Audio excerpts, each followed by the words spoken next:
Let's go. Let's go. Hey.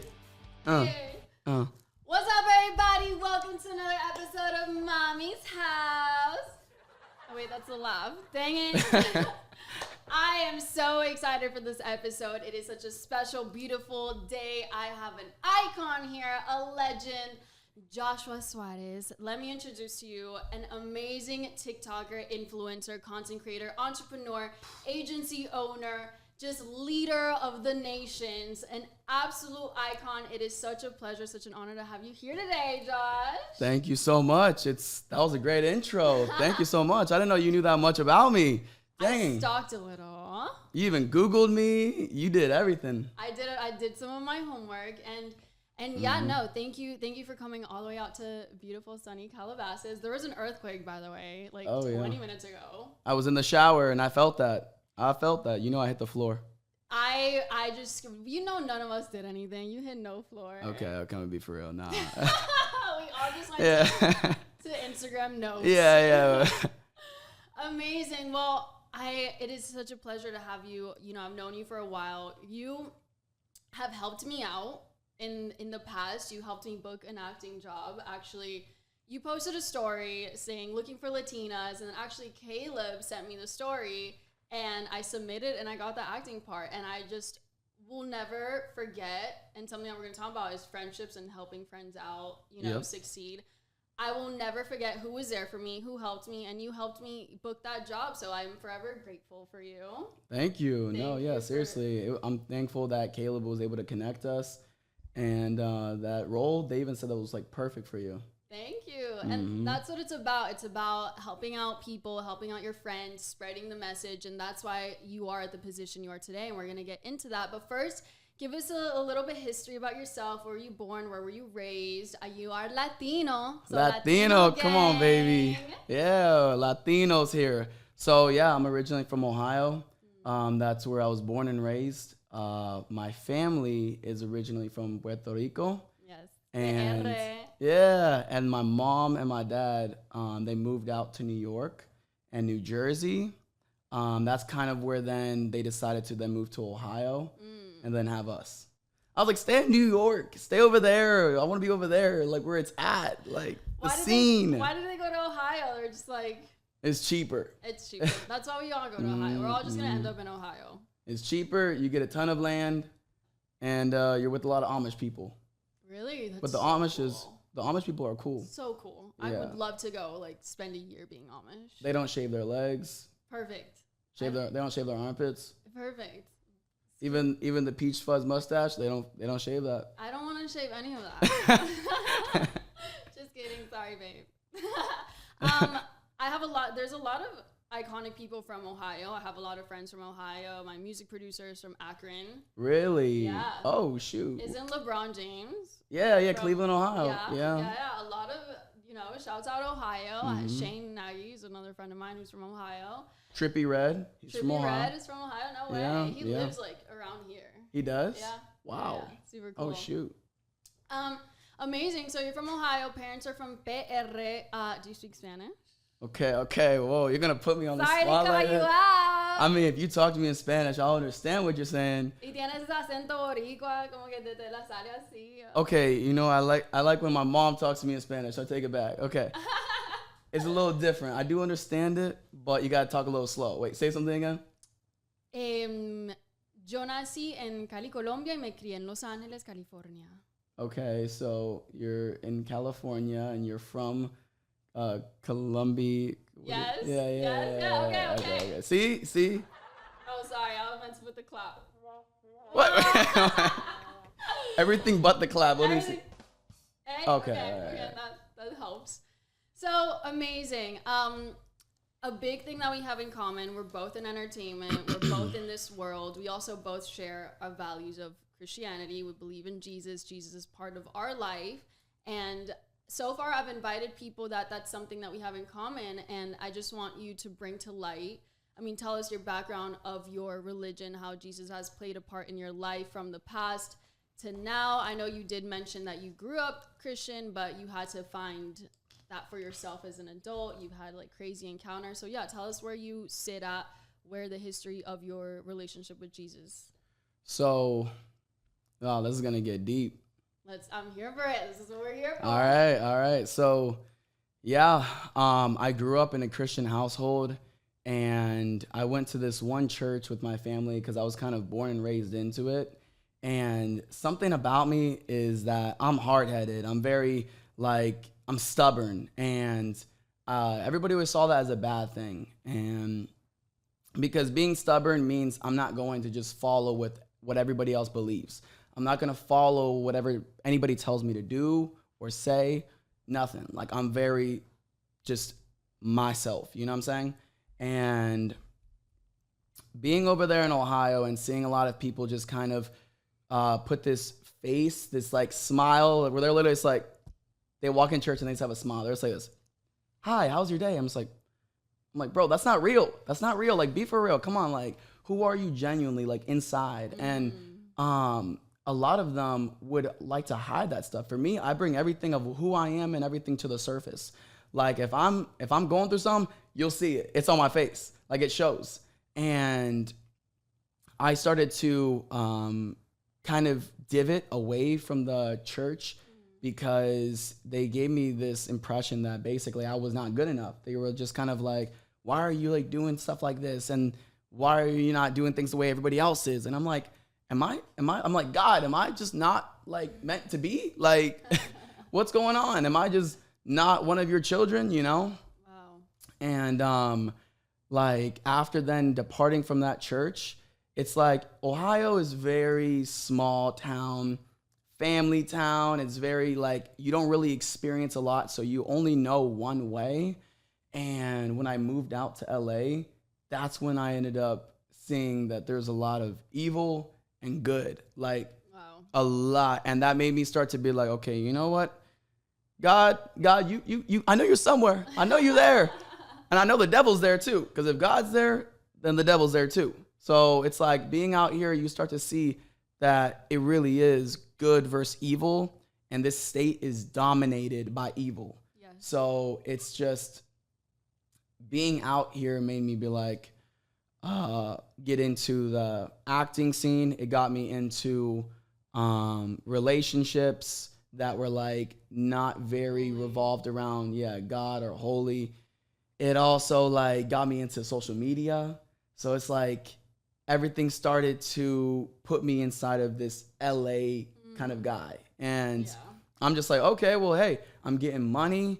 I'm becoming successful. I'm getting millions of followers. I'm like leveling up in life. Like, I just felt like I don't need nobody though. I don't need a God. I don't need anything. And I was very just focused on myself. I'm like, why would I need God if I'm the one making this all happen? Like, my mind was just so in that direction. It was just so tunnel of just, it's me. It's just me that's doing all of this. There's nothing in the back that's causing this to happen. Wow.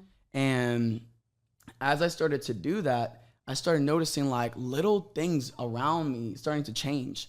Like certain people that I thought were like cool and close to me, it's like I would just have one conversation with them and instantly like I can tell like so much about them. Yeah. Like I can sometimes without even talking to somebody, I would instantly be like, I don't want to talk to that person. Yeah, same. I don't want to be around them. And even though they're probably like maybe talking nice, something's off. Yeah. You know? Yeah. Like it doesn't even have to be anything that they're doing, but something is up. That's crazy. I always thought that was my superpower. I would tell everyone I mean, I'm like, I have a superpower and I know what your agenda is. Within 5 seconds of you speaking, I know what you want from me, what your intentions, where your heart lies. So wow, that's amazing. When did you get that? I feel like that's just LA. Like dealing with LA stuff. Like I'm like, this guy wants this girl wants that. And I'm like, but now that you bring it up, maybe it's something that's the Holy Spirit. That's the Holy Spirit, baby. That's the Holy Spirit. No, yeah. So you started realizing these conversations. Yeah.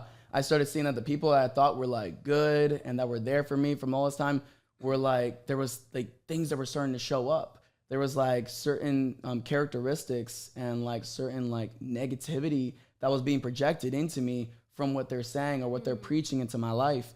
And I was like, ooh, it would hit me like in the chest. And I'm like, I didn't feel that before. Like I didn't feel things in my chest. Wow. It was kind of like people say stuff and it just like goes in my head. I'm just like, oh, whatever. Like, but certain things hit my chest. Wow. And I'm like, oh no. And I would start to cut them out. I'm like, listen, I'm sorry. You're probably a good person, but just not a good person to be in my life. Yeah. But I'm sure that, you know, you can make friends elsewhere. Same with girls. I'd be like, I'm sorry. I don't know if you do have bad intentions, but where my mind is at is not going to change. So I started just cutting people out. And I'm like, you know what? I started caring more than about quality over quantity. Good. And I'm like, okay, let me get rid of these people and bring in people that, like, I don't get that feeling And that from. was just from your decision. That was, you still hadn't like integrated. Nope. That was like without me like even getting close to God. That was like without me bringing God into my life. It was a feeling that you had, and that was your first step, cutting out people. But here's the crazy part. I have been going to church all of this time in LA. Like, oh really? Yeah, no since when I first moved out here, I just always kept going to church. But it's like I was that guy that would just go in the back row, and I kind of was just there because I was more of like, it felt like I was kind of just forced to have to do it because I grew up that way. Wow, you know? and it just became habit. You know? Yeah, it was like a force of habit. Okay. And it's like I wouldn't listen to the message. I wasn't writing down notes. I didn't care about that. It was just like, okay, I showed up on Sunday. Let me go back to doing my shit. You know what I'm saying? Right. Let me just go back to my daily schedule. Right. And interesting. Then during COVID, I remember, you want me to get into this? Yeah, please tell those. They want to hear it. We want the tea. Bro, people have been telling me to talk about this stuff on a podcast. This is crazy. I'm so honored that you're here talking about this, because my mission is to bring light to the world, light to the industry, show people that we can be in entertainment. We can also integrate God. I'm also someone that I'm like, I don't need no Jesus. I don't need nobody. I make this happen. I make these videos. I make these songs. I make this. I'm so successful without God. So I've been in that position, and then something will fucking happen, excuse my language, to that God will pull you back and be like, no, you need me, and I've been here, and either at one point in life you're gonna come back to me, and it's either gonna be the easy way or the hard way. So that's so true. what was your hard way? Tell us. Oh my gosh, that's actually so true, because for me, I learned the hard way. It's like I gotta get like struck by lightning for me to learn. Yes. If I don't get struck, if I don't get hit, like with God like indicating like this was me doing it, not you. You will go on your own will and be like, this is me. Like your stubbornness that you're like, exactly. I'm a stubborn person too. I'm very stubborn. Yeah, but it's like the good part is that it does make me know 1,000% this is what it is, you know? And basically, so it was 2020 it was actually 2021, I believe. And I was in like a couples content house, and we haven't completely like launched the content house. We were like just putting all of our stuff in the house. I was like so good in life. Like money was coming. I was getting 1 million followers a day, like almost a day. Wow. It was like 500K to $1 million a day. And I was like it was just so good. Anywhere I would go, it's like everybody was just kind of running up, and like the money was great. Like I'm taking care of all my people. So I was like, oh, like I was in such a good position. And I entered the content house. We're like setting things up. We set up the air mattress, me and the girlfriend at the time, who's my ex. And we were in there for about a month.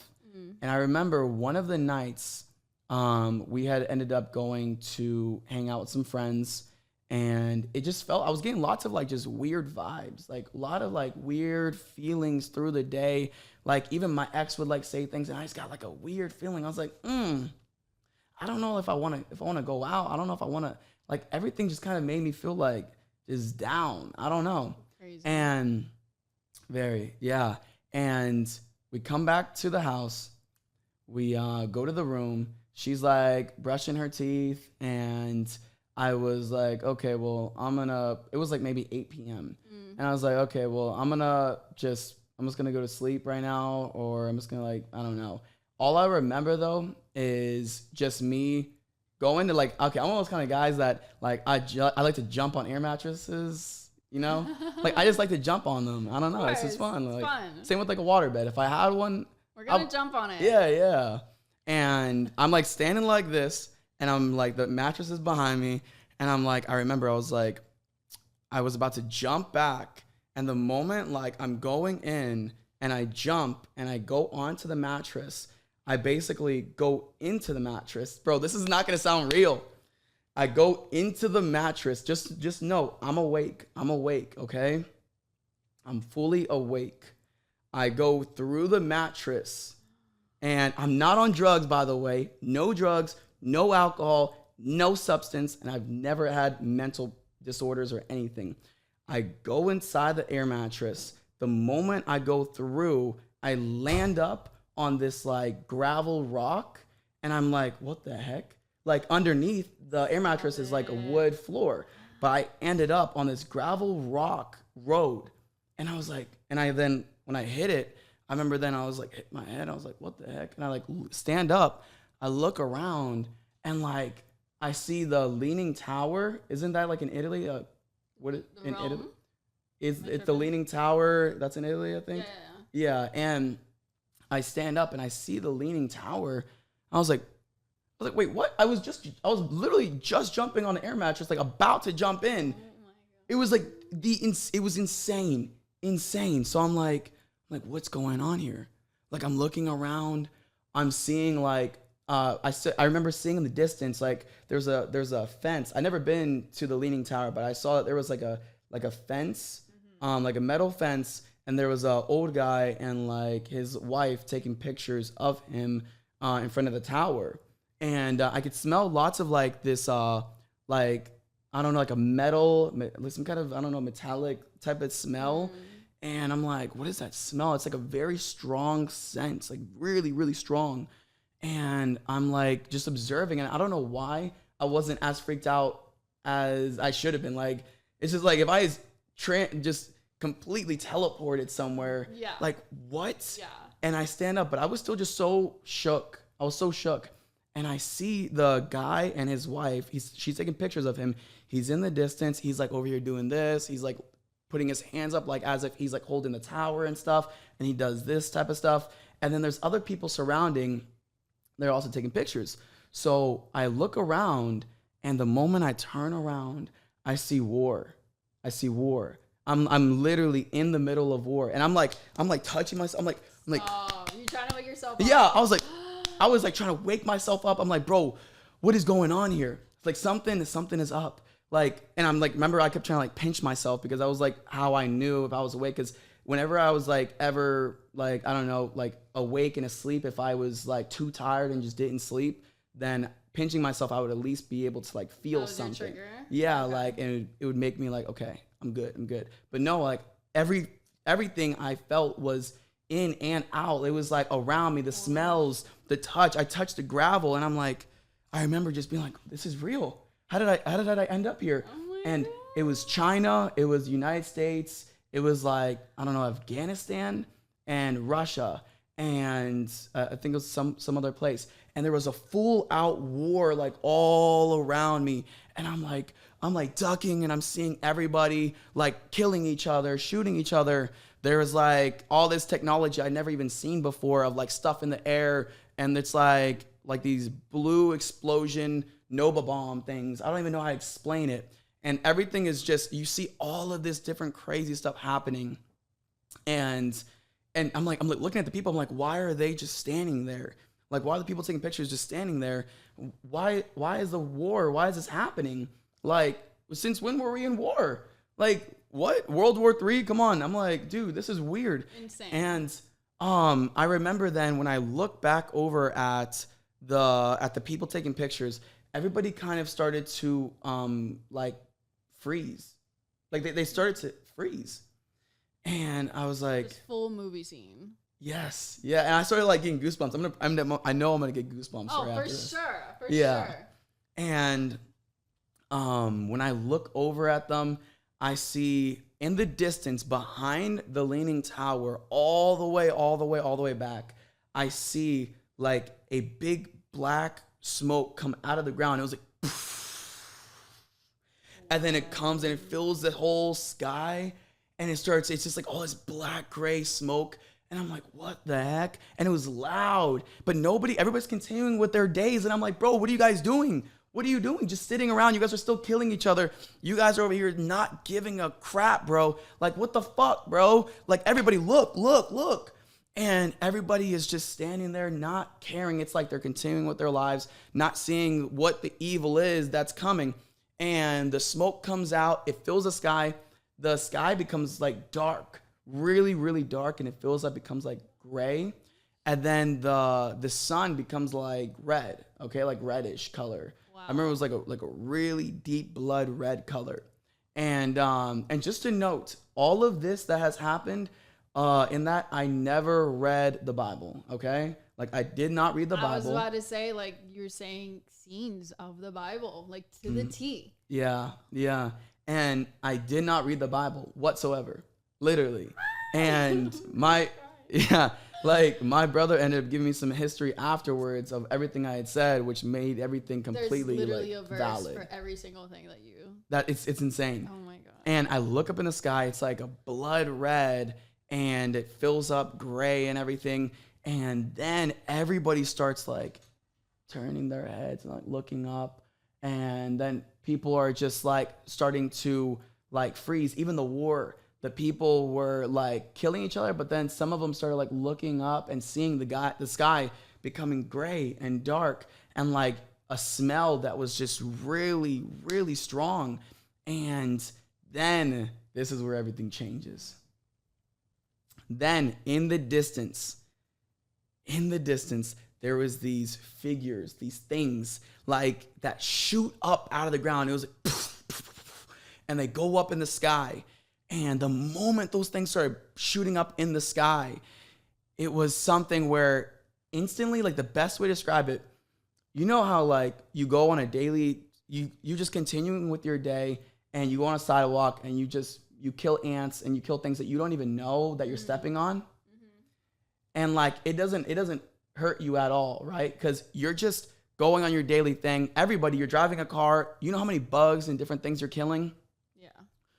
Well, the best way to describe this feeling was not even close to that, but it's like the moment these things shoot up out of the ground with all of these points and these different things on their body and these like different creatures, is you feel like shit.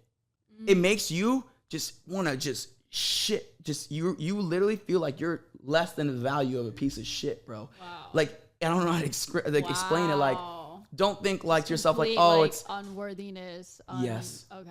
Like, and it feels like there is nothing protecting you.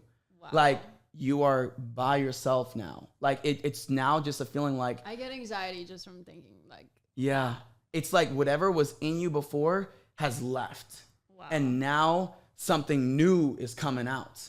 And the moment those things started coming out, boom, boom, boom, boom, boom, and they're all filling up the entire blood red gray sky, and the sky fills up. They're looking at everybody, and everybody immediately drops down. Everybody starts like, even the military people start trying to pray. People are crying. You see people have like blood coming out of their eyes. Like they're like people who were Muslims, people who were atheists, people who were from every part of the world went down on their knees, started crying, and they're like, oh, he was real. Oh my God. Like people were crying, and I'm just like, I'm like, oh my God, what is happening? What is happening right now? Like I was freaking out. I'm like, wait, this is actually happening right now. This is real. No freaking way, bro. Oh my God, I'm too late. Like, cause I was the type of person that like, I was so looking on social media, like I would look at the things that people would say, that Christians would say, atheists. I was so open-minded. Yeah. The Muslims would say about the Quran and all these different religions, even the monks of what they believe. And I would like to be so open-minded. Right. And what it did though, is it made me just kind of dabble in everything a little bit, and like never. Most of us do. Exactly. Like, yeah. And it never gave me what was the clear, crisp answer of what is the truth. And so, yeah, I was at a place in my life where I just kind of believed, and I was like, oh, I'm spiritual, kind of like I'm open-minded type of guy. Because we decide that in a selfish manner. We're like, we're going to take what works from each religion. Yes. So we're happy and content. Like, oh, I can manifest. Let me take that. Oh, like, Yeah. Like people are like, crystals are gonna help me. I'll take that. That's gonna be my God. People are like, oh, somebody doing card reading. If that's gonna help me, I'll take handy. That. Exactly. Like that's what it kind of was for me. And I had crystals too. For sure. Same. Yeah. I had crystals, and I would just take because I was like, oh, these different energies and these different things. Like if something magical can help me, will benefit me, I'll take it. Like, cool, this crystal is gonna protect me and bring me abundance. Let me take it. Like, until you realize that no, everything that you think is good for you is only inviting more evil into you. Yes. Because the power doesn't just come from a damn rock. Yeah. Are you stupid people? Like that? Like I was stupid. I was one of those like kind of people that's just like, oh, there's gonna like you have to look deeper into things, you know? Yeah. It's closed mind, you know, it can be closed-mindedness. So I just didn't know better. Like Same. We didn't know better. We see social media, so we're like, okay, well, we'll run with it. But the thing is, nothing good comes without sacrifice, and choosing one direction. Yeah. You're gonna have to sacrifice every other quick fix, like a crystal. Mm-hmm. And people, even me, looked at things of, what was a quick fix? Like, what can I do that just pleases me right now and makes me feel better right now? But you have to know that there's always a price to pay for whatever's going on. Like, there's always, like, nothing's just given free. Nothing's given free. You know that quote? Like, nothing is free in life. You got to sacrifice something. And it's fine. And it's like, look at what Jesus Exactly. His sacrifice. Yeah, exactly. It's fine to sacrifice because it's for a bigger purpose. And the outcome, yes, takes patience, takes faith, takes prayer, but you will get that outcome. You just have to sacrifice everything else that's a quick fix for a bigger outcome. So I'm so curious. Please continue. So as we start seeing the things fill up the sky and we see the people, all of these different religions drop on their knees almost at the same time. It was like scary. It was like I see everybody hit their knees on this like concrete rock floor, and of all religions that are dropping down, praying to Jesus. These people are all like, Jesus, I'm sorry. Okay, it was you. And nothing. Like there was nothing that was able to help them out. It was like, it was too late. Like too late, including myself. And so as people are bleeding, crying through the eyes, the sky's getting like red, and everybody drops the weapons, people realize how all that stuff wasn't important. None of that stuff was important. None of that stuff. The war, the travel. Exactly. All of that. Like, it was like, it made me feel of like the money, the war, everything was like, what is it? What does it matter if the end times happen and you're not saved? What does it matter if it's going to just all be stripped away from you? Like, what does it matter? Right. What was the point of the war? Whatever we're fighting about, the land. Yeah. What's the point of all that money? When one day someone can just come and be like, bye. Just take everything away. That peace treaty, that war, I want that land. It's one of those types of, okay, before I go on a whole tangent with something. Okay. So as everybody's crying and everything, and you look up at the sky and you see all of these demonic creatures, and you really do feel like shit. And it makes you not feel like you could even move. Like, I remember I was like looking up and I'm like trying to move, and I'm like trying to, and it's like, it feels so much like that they have so much control over me. Like, I'm so scared, and it's not like a scary movie. Scary movies you can watch, I'm like, I like it. People dying or whatever it is that you're into. I don't know. But it's like, you look at that and it feels like every single thing that even you didn't know that you were scared of inside is a reflection of what they're doing and making you feel like everything inside of you, especially without the spirits, they're holding on to, and they can, when they come right next to you, you can literally feel them putting it onto, and you're like, oh my God. Like, it's like this, it's this awful, I hate them. I hate these freaking things. And I see them fill the sky. And then the moment that everybody is crying, one of these figures just, whew, and the old guy who was taking a photo, his like wife was taking a photo of him. He was like standing, and he was the first one that this demonic creature comes down and slices him up like right in the stomach. And the guy's bleeding, and he's like, oh, help me, help me, help, help, help. And everybody is like crying and everything. And he's like, please help, help. And like his wife is crying. She's like on her knees, and the blood keeps coming out, and the blood keeps coming out and coming out, coming out, coming out. And he's not dying. And then he's like trying, and he's just feeling so much pain. And it's like, but he's not dying. It's like the weirdest thing. And then the demon looks with this grin, like this I'm coming after you, baby. I'm coming after you. Back at him again. And then it comes back and back and just swooshes and slashes him up. Like you see the guy getting ripped up, arms coming off.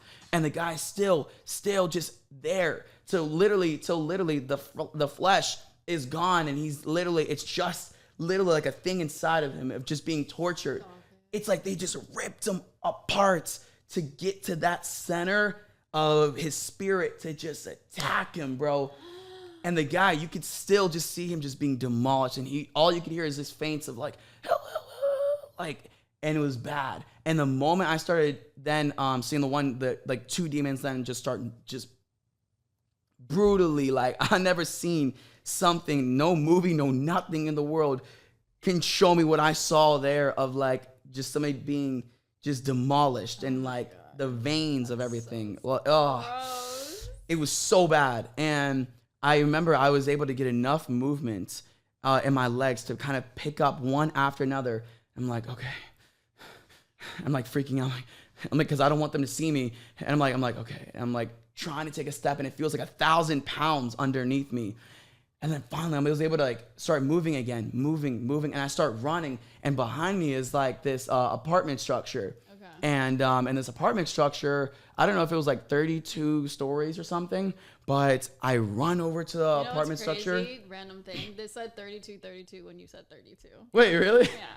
Trippy bro, things, like trippy moments like that, just like show you. That's insane, bro. Alignment. I love that. That's insane that you even caught that. Watching that, and it said 32, and you said 32. I was like, wow. Whoa. Okay. Wow. And so I run up inside the building. When I open up the door, I'm running. I go up to, I think it was the 6th or the 7th floor. And I go over to the furthest left unit to the left. And I think it was the 7th floor, but yeah. And I go inside the furthest left apartment. I open up the door. It was able to open, and everything is like demolished inside the apartment, like as if there was like already people killed. Like there was like kids killed, families killed. It was like also as if like people have already been taken up. Like people already like disappeared and stuff too. Like cause clothes were just were just there. And it was like, but people weren't there. It was weird. So it was like as if like the people had already, whoever was like kind of called was already taken up, you know? Yeah. And I'm looking around the room, and I see just like clothes, and I see a mattress up, and I see like ammunition on the floor, and it's like tons of dust and debris all throughout the whole thing. So I'm like coughing, like, I'm like looking around the room, and I see a mattress kind of blocking the door. Yeah. There was a sliding glass door. No, it was a door, like kind of like, no, not this. It was like open door, but it was a glass door. Yeah. And I see that like the mattress was kind of blocking it. So I'm like looking, and I see that their things are still there. And I hear just tons and tons of just suffering. People screaming like, oh my God, help. And nobody's helping them.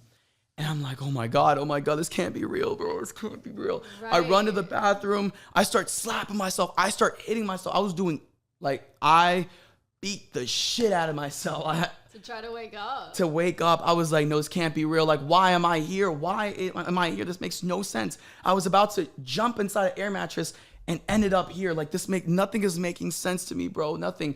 And then I go in the mirror. I go to the bathroom. I go to the mirror, and I see that I was about the age of between the age of 40 to 50-ish, or maybe 36 to 50, around that range, 36 to 50. I was around that range of age, and I look in the mirror, and I'm like, what the heck?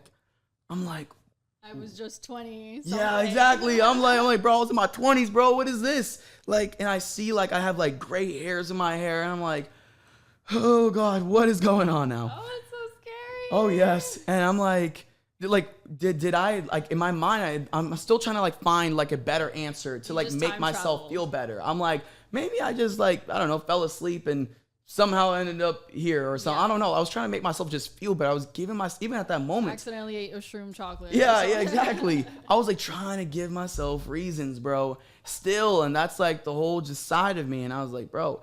And I then, the moment, like I took a moment to realize my surroundings, I'm like, oh shit, it's the end times.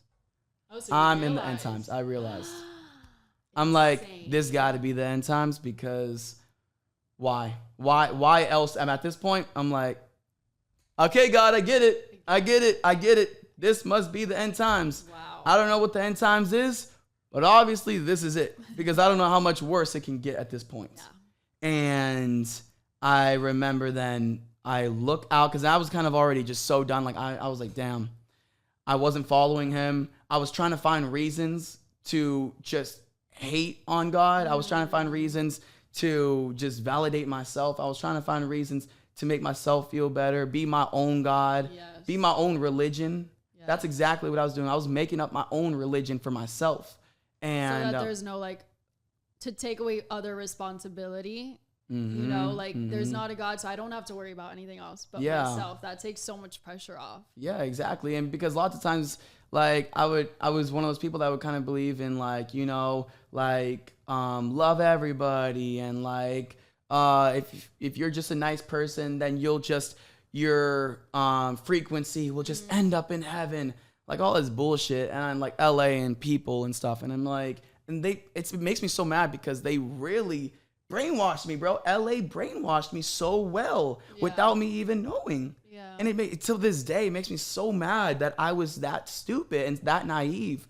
And it was. Well, it's hard to, you know, I was a rebellious kid as well. And like, I was very defiant, meaning you couldn't tell me what to do. You couldn't, no teacher, no religion, no parent, nobody could tell me what to do. And so to give the accountability, responsibility, and like the praise to a whole other something other than myself, I just couldn't come to terms with that. Same. Right? And I'm like, okay, and this is a typical thing that people do. I'm like, God, if you're real, show me. Come right here. Yeah. Be here. Show up right now. Do this for me. Like, I'm like, and then as I started to like now where I'm at now, I'm like, damn, me, this shrimp squeak, bro, is asking God, show up in front of me. Do this for me. I'm not reading his word. I'm not following him. I'm making up my own religion. I'm telling him if he wants me to follow him, then he has to show up right here in front of me. And lots of times they say, watch what you ask for. Right. Be careful what you wish for. Right. Because he showed me in this not a dream. He showed me in this, I promise you, it was not a dream. Because a dream never felt like this. And I never studied the Bible. And so as I started to come to terms that this is real, this is the end times. This is it. And I look out the mattress, I pass the glass door, I then move the mattress, and I look out and I see all of these demonic things just start just ripping people to shreds. And I'm like, oh, fuck. And I open the door. And I look and I'm just like, why? Why is this happening? Like, I was a good person. Like, I was nice to people. Like, why am I going to hell? Yeah, exactly. And I'm like, why? Why did I get put here? And I'm still just trying to like piece together what could have changed. What could I have done to not be here, you know? And as you would think like, oh, I didn't murder someone, I didn't kill someone. You go to such extremes of why you belong there. Yeah, I'm like, yeah, I didn't kill somebody. I was a good person. I was nice to people. I would give the homeless people money and food, and I was doing all of the like what's like the good stuff, you know? And it is considered good stuff, but that's the thing is I could do good stuff of what makes me feel better, but that's not me making Jesus feel better. That's not me following Jesus. That's not sacrifice. It's not sacrifice. And the funny thing is that we think that we do these things that are good. Oh, I'm a good person. But really you don't know what level of like good is. And it goes so much deeper than just giving a homeless person this. Like, I think you're going to get to a point where you say, full faith and full belief and full respect for the Lord is what's good, because that's not an easy thing to do. It's not an easy thing to remove yourself of like, I am my own God, I can handle this, to give the praise and all of that to another human. Like that is another level of sacrifice. And in his book, that must be, if that's what you saw, that's what gets you into heaven. Yeah. Not all these Christians or people that are like, well, I do this and that, so I'm getting into heaven. It's like, no, he, and the Bible says it so much, he knows your heart. Yeah. He does not care what you say. He does not care what you do. He knows what's in there, and that's what is your key to heaven. Yep. Don't follow religion, follow relationship. 100%. It is not a religion, it's a relationship with God. And that's the thing is, I didn't know that at the time. And as I open the glass doors and I come out and I see the demonic figures all just destroying everybody, and I'm like, okay, like this is, it's not happening to me. And then the moment I see, like, in the distance again, one big one with, it had like these needles, it had like porcupine stuff. Wow. It had like some like teeth from like a shark on it. It had like a goat like thing. It was faceless too, but it had everything of what can be considered torture, like, but in it, like, it literally is the figure of torture, like, of just if torture was a creature. Yeah, literally. And it flies up, just one strong looking one. He flies up, comes right up above the apartment building. He sees me in like the 7th floor, the apartment on the left, and I see him just like look at me. He's like, all right, you're up now. It's your turn. It's your turn. It looks right at me, and it's like with all these different things, and it's like there's like blood up on it, all over it, like as if he's already had so many people he's just demolished, and they're being demolished even attached to him. Yeah. It's the weirdest thing where it's like there's these spirits and different things, and they're all attached to him, and you can see them suffering on this figure. Wow. Like as if that thing just grabbed you, like you're just like a little ant. It's just like, okay, I'm putting you right in my hand like this. Like that's exactly how that thing was. That's and like the detail is insane. Yes. And he looks, and I remember the moment he looked at me, instantly, my value became nothing. The moment he looked at me, everything of money or fame, the followers, everything just went away. And it was like, it felt like I no longer had a parent. I no longer had a guardian. I had nothing protecting me now. And it's like, I didn't know that I was even ever being protected from the beginning. And I'm like, whoa, so this is what it feels like to not actually be protected. Because a lot of you people don't understand that you're being protected as of now. You don't get it, bro, until you see it. Like some people are like, I'm not going to believe it until I see it, bro. Don't be like me and wait till then. You're like, oh shit. So this is what it feels like to not actually be protected. Or you think you're so independent. Like, I got me, I don't need nobody. And you said something where it's like, we have no parent, nothing. It also makes me empathize or sympathize with orphans. Yeah. You know, because we have parents, and even though they're far away, like we still know that we have that. We're blessed enough to still have our parents on this planet.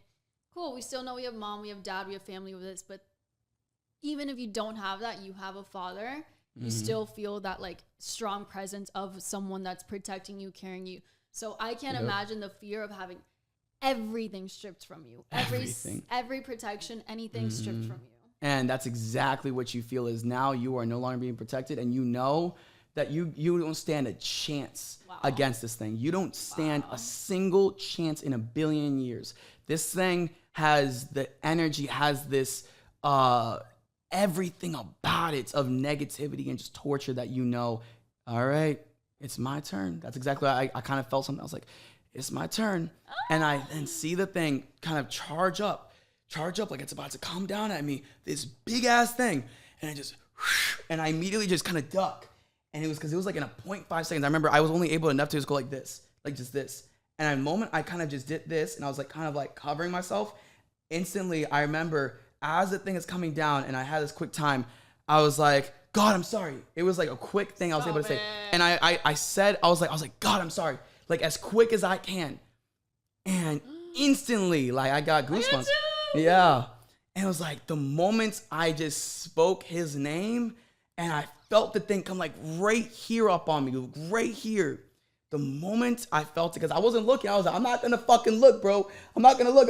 Like that's going through my head. But I'm like, and I'm like, I remember I could feel the wind and I could feel like this pressure from like the thing, because it was like, it was so strong that it's like, even without it even touching me, like you could feel its pressure already like kind of pushing in me. And I'm like, remember, could feel it. And I remember I was like, I was just frozen. I couldn't move. I was just kind of shaking. I was just like this. I was like, and I then remember I started to feel like the wind and the rocks kind of move around me as if like it's already either went away or something. And I then kind of start to kind of like look up at the demon. And as I'm like kind of looking up, I'm like, is it about to hit me in the eye? Like, I don't want to like poke me in the eye. So I kind of like lean down a little more because I could feel the pressure. So I like lean down. I'm like, look up. And I start seeing everything of this, like this point that was like right here. I don't know, what is that, temple? Yeah. It was like something like right here. That was like right next to my temple. And it was like, I feel that the figure of it start to dissolve and it starts to evaporate. Like literally it starts to just disintegrate and you start to see the full figure start to just try. He's like trying to still get in me, really? But he's like dissolving. He's like, and he's like trying really hard to just see me suffer, to torture me.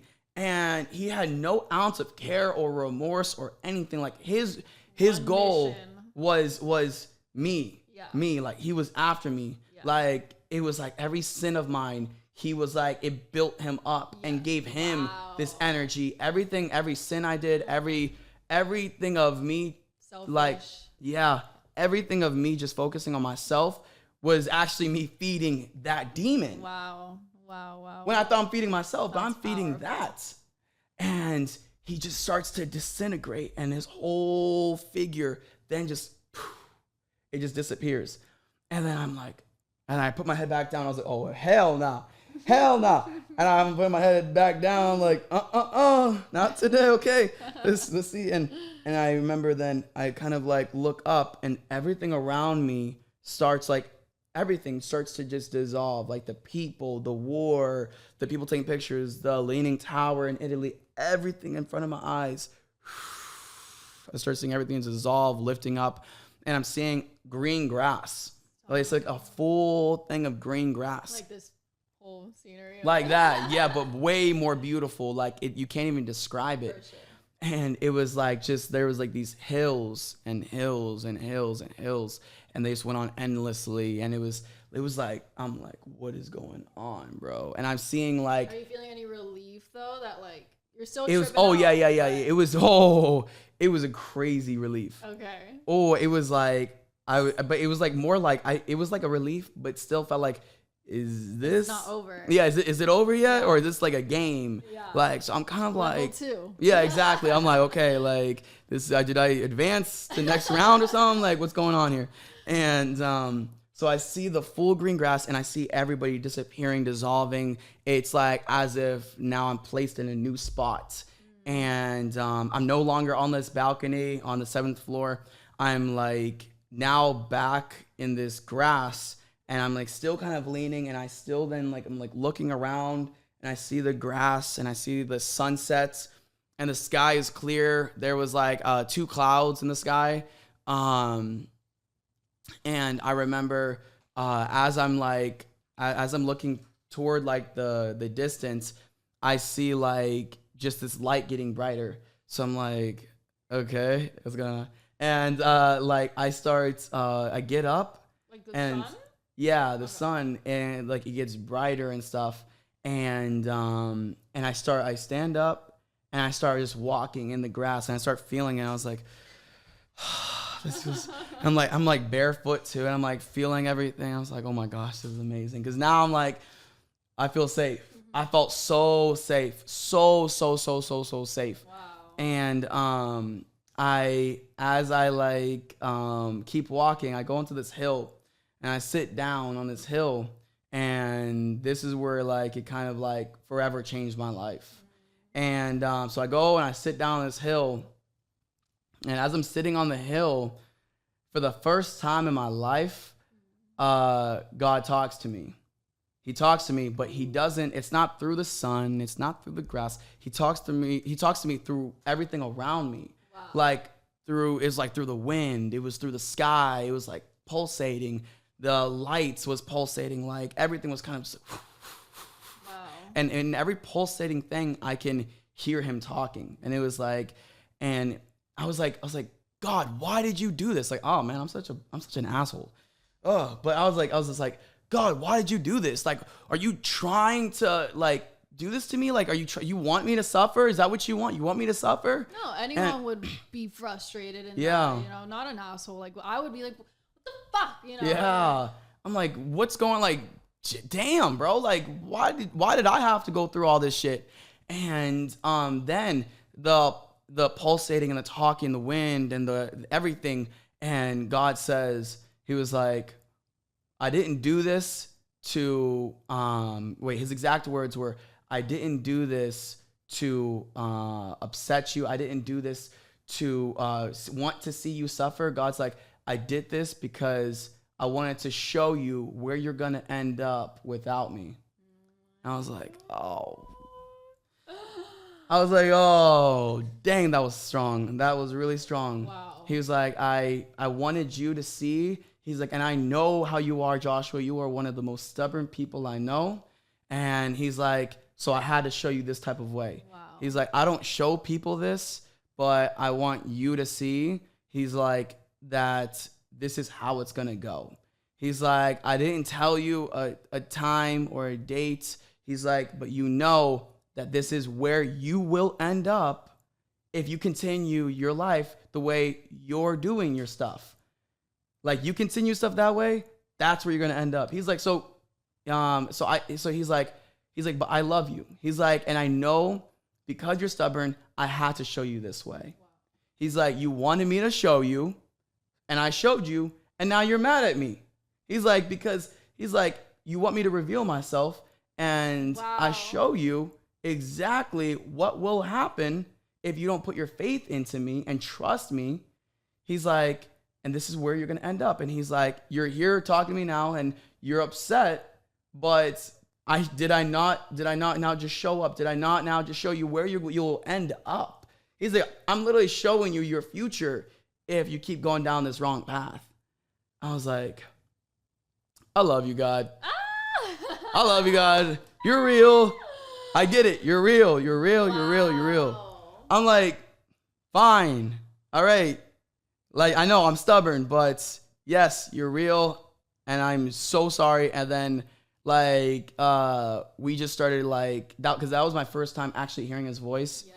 Because something that I know is that people have told me that God talks to them in different ways. Yeah. Sometimes it's like either through your surroundings, it's either through your people that are around you. God talks through people to get to people. And sometimes God uses other things, like it'll be either like through your own body, where your body will like either give you signals like, oh, I'm feeling like sick, I shouldn't go here, like like to avoid certain situations. Like, God talks to you in different ways. Nothing's and for me, a coincidence. Exactly. Oh yeah, everything happens for a reason. And at that, and we were talking, we were chatting, and I felt like we were talking for like we were talking about, I just had a lot of different questions. I was just asking him like personal stuff and about like asking about different people, and he was like telling me like about what people that I need to just kind of observe more. And then that's when, then after that encounter with him, it was like I didn't see him. It's like he was around me. So it's like, I want to make that clear. It wasn't like God just was right just there in a figure. Yeah, a man standing there. No. And he's like, but I need you to put your faith into me. I need you to trust me. And we were talking, and he's like, I need you to know what Jesus died for. He's like, I need you to know what I died for, to get you where I want you to be. And he's like, but if you keep doing things your way, this is where you're going to end up, Joshua. Wow. And I was like, okay, all right, I'm changing my ways. And I'm changing my ways, everything of life. And I was like, okay, so we were done talking. God's like, okay, but I got to send you off.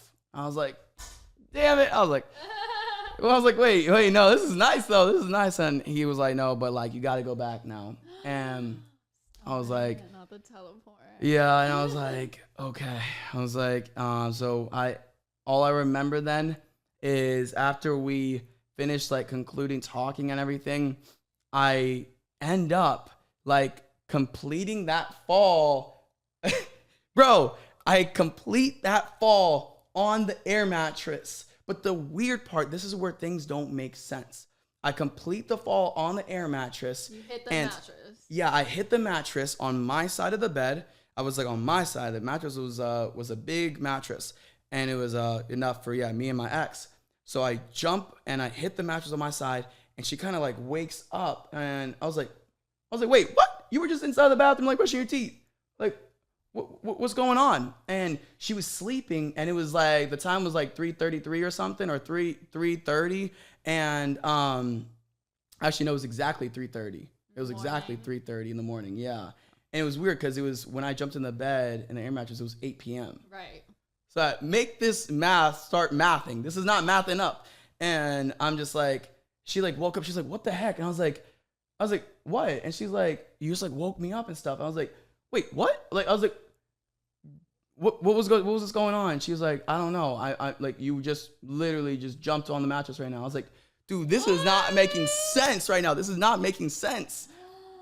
And did she? Okay, continue. But I want to know, like, did she tell you where you were? Like, what did you ask her? Like, where was I? Like, she just said that we were in the room. She was brushing her teeth, and we were talking. And it was like we were just talking, and then I go to bed. Like it was like as if none of that ever happened. That sequence of like. I don't remember that conversation with her. Yeah. Like it was none of that happened. It was just like a normal day. And I'm like sweating and stuff. Like I was like. I remember my whole body was sweating. Like, it was insane. Holy cow. And I was like, so you don't remember seeing any of that? And she's like, no, I don't know what you're talking about. I was like, what? I'm like, this is not making sense. But I was like, okay. And I couldn't sleep. So I called up my brother because he's in the East Coast in Ohio. And he actually is. The pastor. Yeah, exactly. And he does like apologetics and all stuff. And I started telling him like what was going on. And he's like, Joshua, listen. I was like, what? He's like, everything to the T of what you're saying is exactly what it says in the last book of the Bible. Oh my God. I was like, dude, I was like, you are joking. I was like, what everything, like the way to describe the figures with the smoke, with the sun, with everything, with the war of all this stuff, like this weird stuff. And he's like, it's exactly how it is. And he starts sending me each single scripture. And I'm like, bro, okay, you know what? I'm going to read this. I'm going to start reading this if I can. Because for me, I have ADHD. So I'm one of those kind of people that's like, it's hard for me to just read a book if there's no pictures, if there's nothing happening. So then I kind of like just started like watching like The Chosen on what was it? Is that something you have prayed for, like regarding your ADHD? Because I know a lot of people suffer with it. There's it is a mental.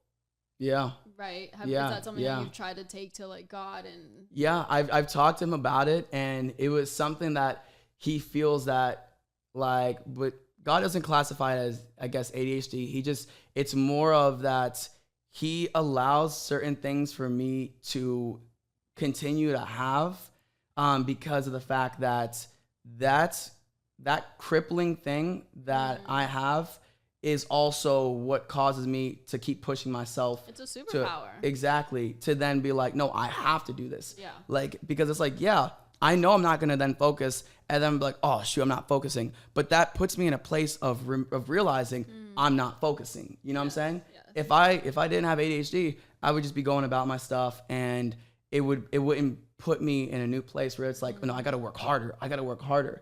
And it's like, that's something where by me having that, it's not really like a cripple. It's like, it is a gift. Because people have asked me, they're like, why? Because I go to bed at 6 a.m. and I wake up at 10 a.m.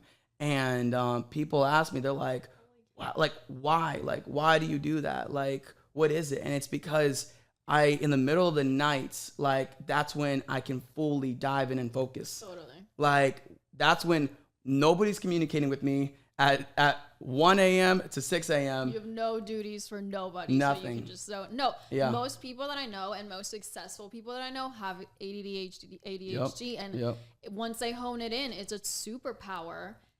I've seen where ADHD can go wrong, and yes, it is like I see the scatterbrain that can happen. Like I had an ex who had really bad ADHD, and it's like come back to center. But tasks and things get done, and they get so done, and you think above and beyond, and you think outside the box, and you don't have like it's a superpower. People who don't, I don't suffer from it. You don't, but we still have been able to get to that place and achieve that urgency and that fire under our butt. It requires a lot of organization, a lot of like responsibility, and it's something that I wanted to mention. Like even in the last pod, I was like, we believe in Jesus, we are disciplined with our religion, but we still work really hard. So that doesn't mean that, oh, you believe in God, we can just chill and pray all day and like, things are just gonna happen. Like, no, that's not the case. You are a very hardworking person. So, and that's the thing is with ADHD, and this is another thing that I see now more from like what God has allowed to stay with me, is that if I didn't have ADHD, I would not be doing all the most random shit. Yeah. Like I'm a baker. I bake cookies. You cook, you bake, you travel all the time. Yeah. It's so Josh being here is insane. Josh is never stationary in Los Angeles. Yes. One day he's in Mexico, the next day he's in Europe, next day, I mean, I go to Hawaii in 3 days. Literally. Are you going to like China tonight and something? Maybe, yeah. I'm still deciding. But that's the thing is, it's like, I do social media. I have an acting agency. I have an investment company. I have $1 million worth of real estate of apartment buildings. I also manage influencers. I have a brand deal management company. Like the baking stuff, like acting and getting people in castings. And it's like, and it keeps going and going and going and going. So it's like, if I didn't have ADHD, my mind would not be like, oh, I have a new idea. Why don't I do this? Oh, I have a new idea. Like, why don't I do a media agency instead now? Like, it's just, it always changes. But what I am now, what it forces me to now do is to do one thing at a time. And I was telling one of my friends, I don't know how to pronounce his last name, I think, but it's Austin Sprints, I think. Okay. And we were talking yesterday with a group of influencers. You guys can come by sometime. It's like a Bible study group and then also hangout group. Is it Dana's? Dana's, I love Dana. She's really dope. That's literally my best friend. I love her. She's so amazing. Cool. Literally changed my life having friends like that. But being like talking to Austin Sprints, I told him like that's been the one thing that it's like I have a challenge in my way, and I realize that my challenge is I have all these different things that I want to do. Do one thing at a time so you can 100% put your full work into it, then the next thing. Yeah. Because I would dabble into 10 different businesses, and I'd be like, oh, I want to do this, and I would put 5% into everything. Right. When is anything going to get done? Right. You know? I put 100% into one thing, and I dial in on it, and I treat every single opportunity around me as business. Like, it's like, yeah, I could go get a Lamborghini, I could go get a Porsche, but it's gonna devalue. You know, the value of it is gonna depreciate tremendously. I could go. It's like for me, I look at it. It's like I could go get like a nice house maybe out here in LA, but it's going to depreciate. Out here in LA, it's not a good place to be able to invest in real estate, in my opinion. It's not a good place to have like nice luxurious cars or like Rolexes and stuff. Like maybe, yes, specific things like an actual brick of gold is something that I do know is that will always keep its value and it will grow in value. My grandma invests in hard gold. Hard gold, that's smart. That's smart. But yeah, doing one thing at a time is the smartest way to do things. 100%. I mean, jack of all trades, master of none. And I'm someone, you know, actress, singer, podcast, YouTube, Like I've also have suffered from like people I edit, I direct, I produce, like I do all these things because I'm good at it. I can do it. I can learn it. But I've had to catch myself and be like, okay, let's give 100%. I've been, you know, and to each find your system, but there's 4 weeks in a month. 1 week I focus on this, 1 week I focus on this, 1 week I focus on that, 1 week I focus on that, because there's some things that have to kind of be done at the same time. Like I know a lot of your businesses, you still have to like, also delegating and, you know, finding people that can help manage your businesses, business partners. That's a hard thing to find trustworthy people, though. That can be tricky. Family is the one thing you can trust. Honestly, my opinion for business. My mom Sometimes not, though. I feel like I've heard true. a lot of cases where like brother steals, sister steals, cousin steals. I guess I'm blessed, but no, my mom has been like the property manager. I also have had my brothers. That's amazing. I know, right? It's really cool. And it's like, but it's I feel like anything of putting your money into any specific thing, like there's got to be a return from it. Like, I do want to one day get a car that's gonna be really nice to where like there's some type of business from it. Like maybe if I was doing like Turo or, you know what I'm saying? I just know that there's a lot of different, anything over 6,000 pounds becomes considered a work vehicle, you know? And it's like, for me, it has the math. You know what I'm saying? Have you been able, because I'm very like that myself, I look for the opportunity, the business, how can I get an ROI in this? But have you been able to have relationships where you just treasure the pure friendship of it, not an ROI, not... Yeah, that's crazy that you say that, because one of my friends corrected me yesterday, because my word choice sometimes is not the best. Same. And we were driving in a car, and one of my best friends, Kylie, and it was like me, her, Austin, and Rachel. We were in my car, we were driving, and I was talking to Austin, and I was like, I feel that everybody around me has to provide some sort of value to me. Like there has to be something there that it's not that like you owe me this, you owe me that. No, it's more of like, can't drain you. Exactly. Like, don't take from me. Yeah, and like how I've always operated, like through this time has been through the people you meet, and I feel that every single person around you provides value. And I was telling him that, I'm like, and that's why, like, don't just look at somebody and be like, oh, I'm just gonna only talk to them as just like a friend. Like, let's not do anything together. Like, I believe that people help people, you know? Totally. And every single business of what I do is always because of just saying hi to somebody and and just like introducing myself and what I'm looking for, and like in a vision. And sometimes people are also looking for that same type of stuff. Like if you are looking for like more Bible study friends and all, if you're looking for more people that are business minded or introverted, or I don't know, like for me, I said it that way, and Kylie was like, it's good to have valuable just friendships, okay? Like business that's good, but you value friendships too, right? And I was like, yes. Like, no, I'm not. I'm just saying value in general. Like, I don't want to have somebody around me that their value is that they're just too negative. It includes everything. And when I'm saying value, like you got to be a positive light around me. We have to understand each other. Yeah. Like we have to bounce off of each other.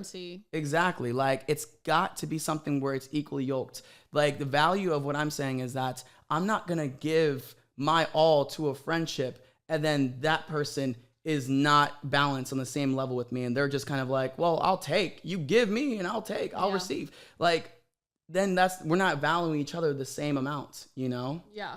So I've been called out on that as well. Like, Val, we're not just here to be used. You can't just use us. Like, I know we're your friends. Like, you have to come get a coffee, come on a hike, come have like a one-on-one. And I am a very productive person. Like, I need to be working every single second of every single day. I can't hang out. I'm sorry. I don't have time. I have a lot of goals I have to reach. But I've learned my lesson the hard way where, no, I have to treasure and I have to pour into these friendships, genuine love, genuine quality time without expecting an ROI of something that's putting towards my business in some shape or form. But I mean, I don't want to go deep into it, but my Rapture, my thing that pulled me out is I hung out with really bad kids as a young person. Like I hung out with gangsters, drug dealers, like all this stuff. This was my group. And really? Yeah. I didn't hear your story. That's crazy. I recorded yours was an hour long. Mine was an hour long. My testimony of what took me out, but that was what I grew up with. And then I got stomach ulcers at like 18, 17, and I almost died. And I was in the hospital for like a year. And I got pulled out of that environment. So when I healed, my state of mind was, I will never waste time on bad people again, and I need to make up all that time that I just lost by hanging out with drug dealers, gangsters, I need to now only work 24/7. So now anyone that came into my life, I'm like, you have to be a positive influence and add value to my life, or I don't want to talk to you, because I became so paranoid of bad influences. Yeah. Because or at least at that time, I was so easy. If you're smoking crack, I'll smoke crack. Like, I was so easily influenced. I mean, not to that extreme, but but I became very, very selective to who I spent my time around. It was very extreme. But like, I did graffiti. Like, I was really into graffiti. I would fight, I would like, smoke, whatever, like all these stuff, because that was who my crew was. Yeah. And so anyway, when my life changed, I got really sick, and now I'm like, I'm scared of bad influences, and then I became very to the other extreme, where I'm like, you can only add value and be a good influence in my life, or I don't want to talk to you. So at this age, I have found a balance of harmonizing working friendships with just genuine relationships. Like, I have friends who like still, smoke weed, party, whatever, but have been good people and genuine people. And I'm like, I value you and I'm not going to cut you off. I just can select better my choices and what I do. And I pretend, just because you're engaging in this doesn't mean I have to.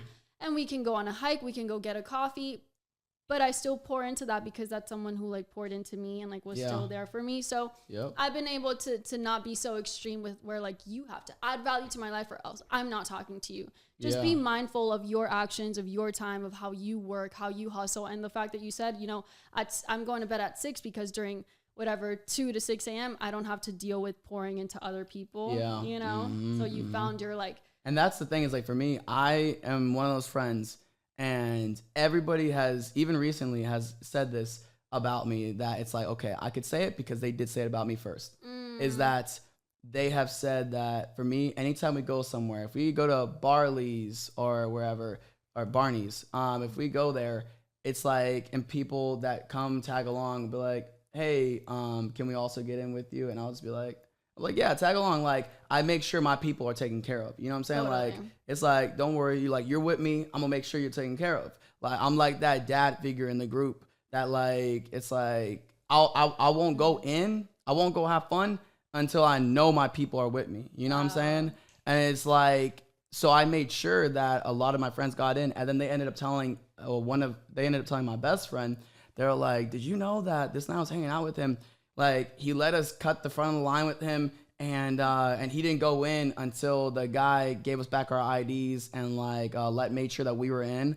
He was like, that was really cool. And I was like, that makes me just feel more like motivated to like, and that was not me trying to do something to be like, okay, now they're gonna talk good about me. Like me. Yeah. It was like, for me, it's just like, that's just how I am. But I was like, whoa, that felt good to hear that somebody talked good about me. Like, in such a way where it's just like, wow, there's like something good about me. And you also set an example. So you did that, and now I promise you those people are like gonna do that. Exactly. And that's a big thing that church shows us. There's a lot of good examples that people do these good habits, these good things, and now it kind of bleeds into you, and now you want to do that. So I'm happy that you told me that story, because you have found that harmony of showing your friends that you still care about them. It's not just, I don't want something out of this. Like, you have, when you party, when you enjoy it, you can enjoy it, and you can enjoy it with your friends, and you make sure that your friends are having a good time. So that's good. Your friend Kylie said that, but keep in mind that you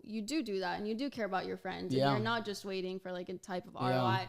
But on the flip side, I'm grateful that I have the friends that I have that have helped me, film this, that, shoot this, edit this, connect me with that. Like, I have helped out so many friends get jobs like this. Like, for example, a dancer, they were booking something and I connected her with that, but she hooked me up for free a long time ago in a music video when I didn't have money to like pay for dancers.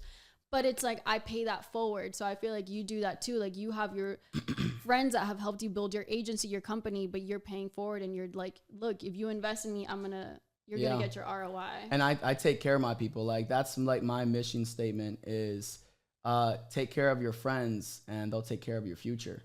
And whenever I say that, it's like, that's truly how it is. Like, you go and help other people, you're going to notice that the money will come. Yes. Everything will come. Like, just follow the way you're supposed to and do things with good intent, and things will play out the right way. But you have the bad intention behind something, you're never gonna win. It might come, might be temporary, but it's gonna go as quick as it came. Yeah. So it's like, I don't know. In your story that you're like, all my sin, all my selfishness built this demon. And that scared me, because it's like, if a demon is built off my selfishness, I'm so fucked.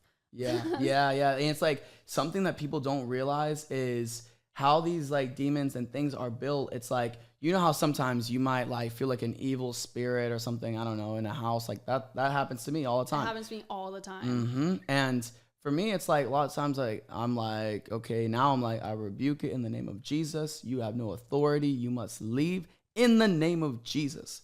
And I make that thing leave.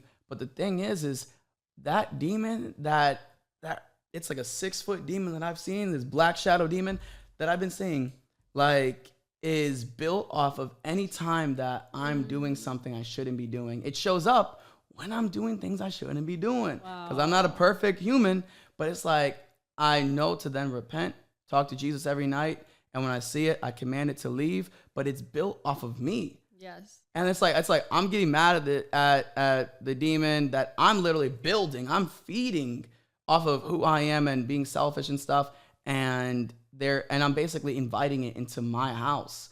If I'm watching specific bad movies or bad videos, or I'm talking to people a certain bad type of way, it's like every single thing that I do, it's like, oh, I'm back in. What's up, brother? It keeps you in check. You know, like that demon's coming in. Like, I know you were watching that. I know you were doing this, and like that's keeping you in check. If you are somebody where you do see a black shadow demon in your room, that thing's real. I'm just gonna tell you right now, it is real, and it is happening because you are doing something you shouldn't be doing. And if you are taking a shower and you got shampoo in your eyes, like you want to like quickly rub it out of your eyes to see if there's a demon there, it was there. It was there.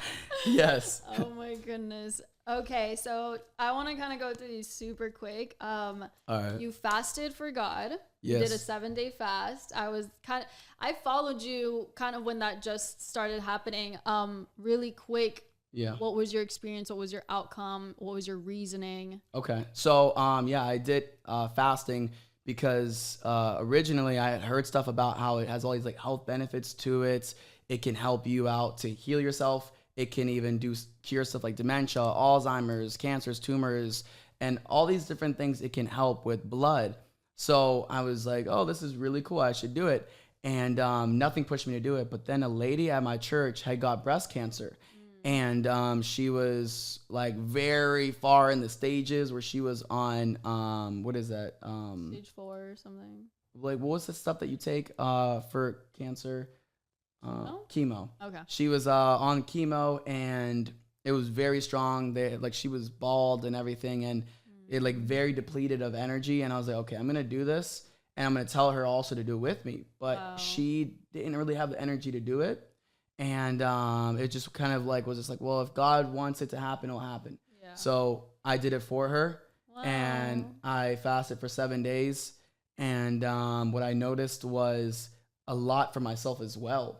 Like for me, I had a large cell tumor in my right femur, which is in my knee on the corner, and it's like a bone tumor, and it eats away at your bones. Oh my God. Until you just basically die.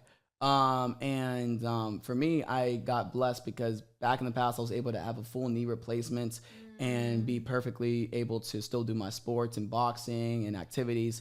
But what I also had was lung nodules. And it was benign though. One of them was not classified as benign, but the other ones were. That were all like between 4 millimeters, and then the big one was like 8 or 10 millimeters. And basically, when I had done the fast, prior to the fast, I was noticing that it was like my chest was always hurting because I can like kind of feel them. It was like, I don't know. Sometimes I would kind of like cough some blood out. It was like really weird. And after the fast, the 7-day fast, it was like my skin had got better. My chest, it was like I had coughed out some stuff that it was like, it was like literally the stuff that was in my lungs was just like, it was just dead. Like it died. It just killed it. And they tried giving me medicines, denosumab, all these different things that they said is going to help, and it never helped. I did the 7-day fast, go back, get my CT scan, x-rays, go to the Cleveland Clinic in Cleveland, Ohio. They did a scan. They're like, what the fuck did you do? I was like, what do you mean? They're like, your stuff is showing, like, we haven't given you anything, because they were kind of just saying, well, let's do like a waiting process. But we have nothing else to do unless we remove your lung, like the Pope. And I was like, what? He has, the Pope has a lung missing? They're like, yeah. That's and crazy. they're like, yeah, he's surviving. I was like, bro, I don't want to do that. They're like, no, but like, it's doing good. Like, we don't see any of them. We only see one, and it's like way smaller.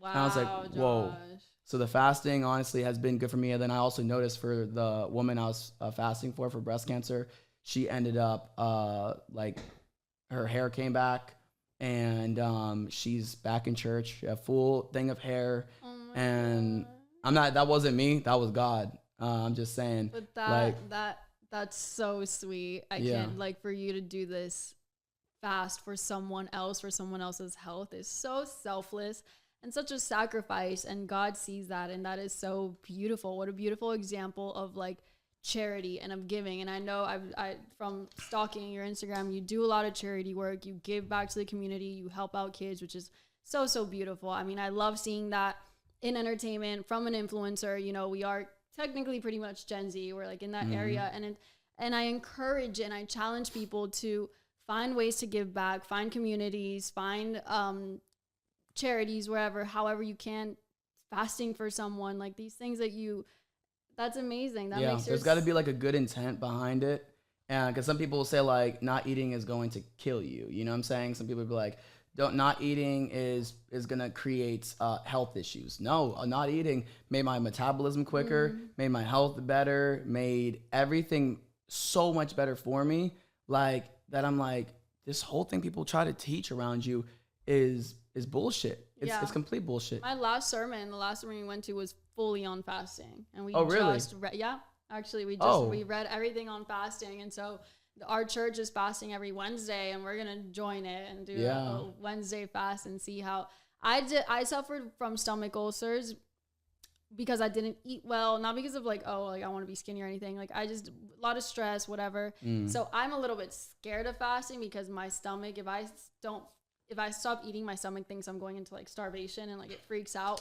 But I told at church, I was like, what if my different intention will give me a different result from when like I've starved myself or whatnot. So if it's for God, maybe like my body will reset or something. So I'm excited. I've believed in it. I've seen people who even have diabetes and take their diabetes back. And I would say like, it will clean your body out, but just be smart. Drink a lot of water. Don't be physically active, because I've done different kinds of fasts. I've done one with working out, without working outs, with strictly water, no salt or anything inside your body.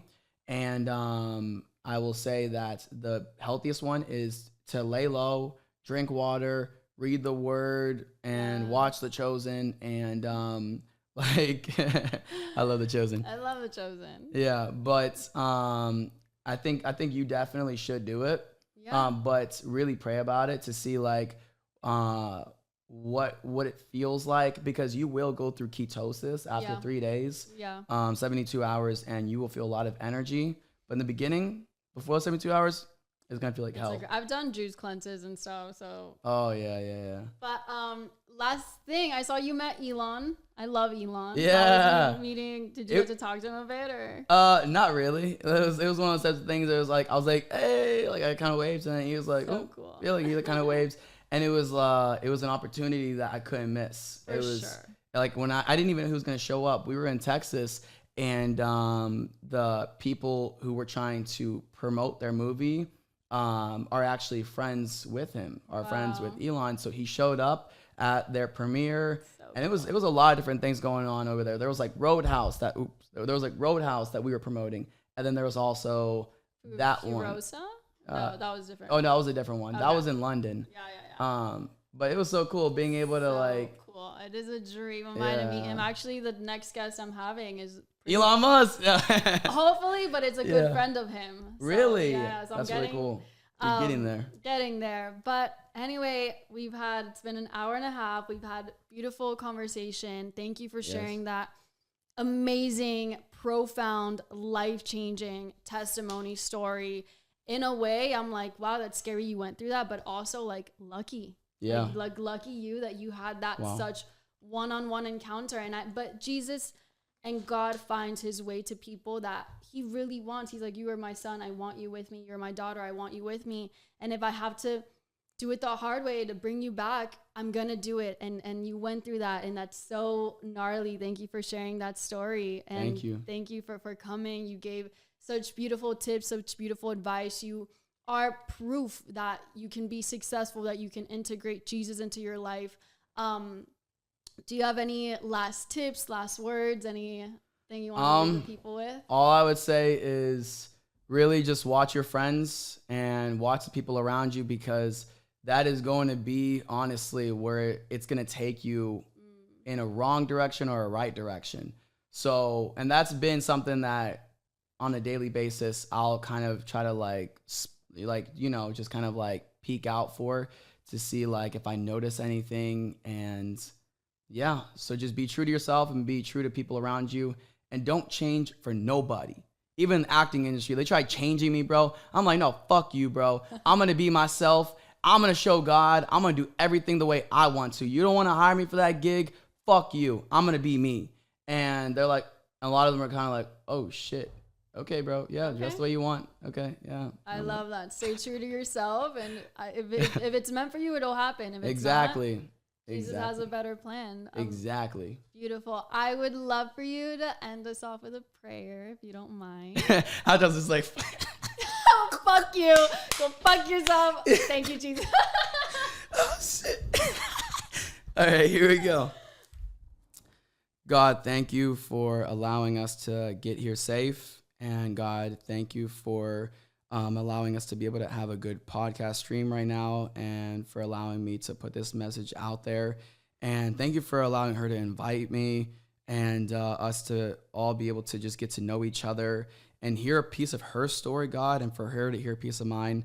And I ask that you get this message out to the people who need to hear it, God, to the people who are asking for your advice, who are asking you questions, God, that this message gets delivered onto their phone, that they see it pop up, and that it brings them clarity, and it allows them to feel comfortable in this safe space of this podcast. And God, I just thank you for everything. In Jesus' name I pray. Amen. Amen. Beautiful. Thank you. All right, thank you so much, everybody, for tuning in to another episode of Mommy's House. Make sure to like, subscribe, share this with your friends. Thank you for joining us. Thank you for watching. Thank you, Josh. God bless you, everybody. Peace God bless. out. Peace.